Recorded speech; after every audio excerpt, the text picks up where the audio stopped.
Franklin Delano Roosevelt. Franklin Delano Roosevelt was born January 30th, 1882 in Hyde Park, New York. He came from a prominent family and was the cousin of Teddy Roosevelt.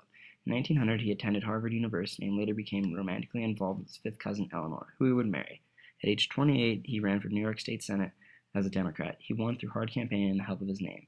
After supporting Woodrow Wilson for president in 1912, he was awarded the position of Assistant Secretary of the Navy. He ran for vice president on a ticket with James Cox, but was defeated. In 1921, he was diagnosed with polio, but not let it hinder his political dreams in any way.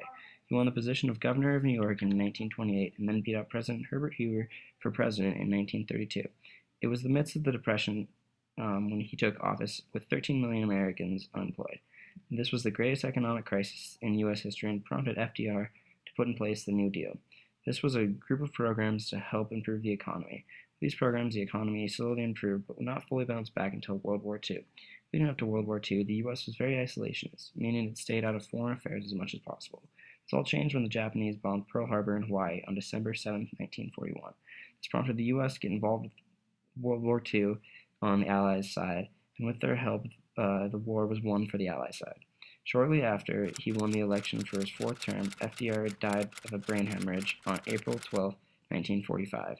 He would leave his vice president, Harry S. Truman, to carry on his legacy.